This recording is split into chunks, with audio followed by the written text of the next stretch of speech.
4-year-old Cleveland boy shot in the head while simply riding in his mother's car. Police still looking for the people in a white Pontiac who opened fire on a Volkswagen SUV overnight on I-90 near Dead Man's Curve. The boy's mother says it all started after she honked her horn at a group of men blocking the street. That apparent road rage is part of an alarming spike in those kinds of dangerous and deadly incidents. News 5's Derick Waller live in Cleveland right now. Derick, you learned there's even a name for it. Yeah, Danita, doctors call those overly aggressive reactions intermittent explosive disorder. They say it affects about 5% of the population, and some federal data shows the rate of those deadly road rage incidents is surging. We see that all the time. There's sometimes very tragic consequences. Retired Lakewood police officer Walt Geary is now teaching young drivers how to avoid aggression at 911 driving school in Rocky River. You don't want to make gestures at them.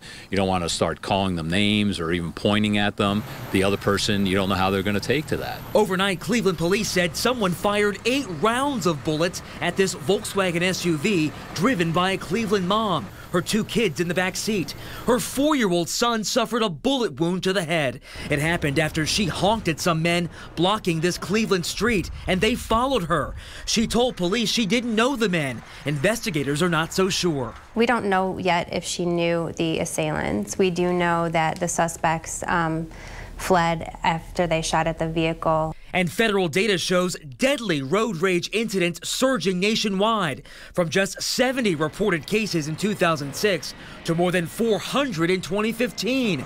And AAA says 80% of us admit to aggressive driving, including half that admit to purposefully tailgating and yelling, and about a third who make angry gestures. It does seem like there is a breakdown in civility. Geary says drivers should take a deep breath and think twice before showing aggression or responding to it. You avoid these people. A lot of people have weapons these days. And police did spot a white Pontiac that they said matched the description, but they haven't determined if that was indeed the car involved. They say those armed and dangerous men are still out there.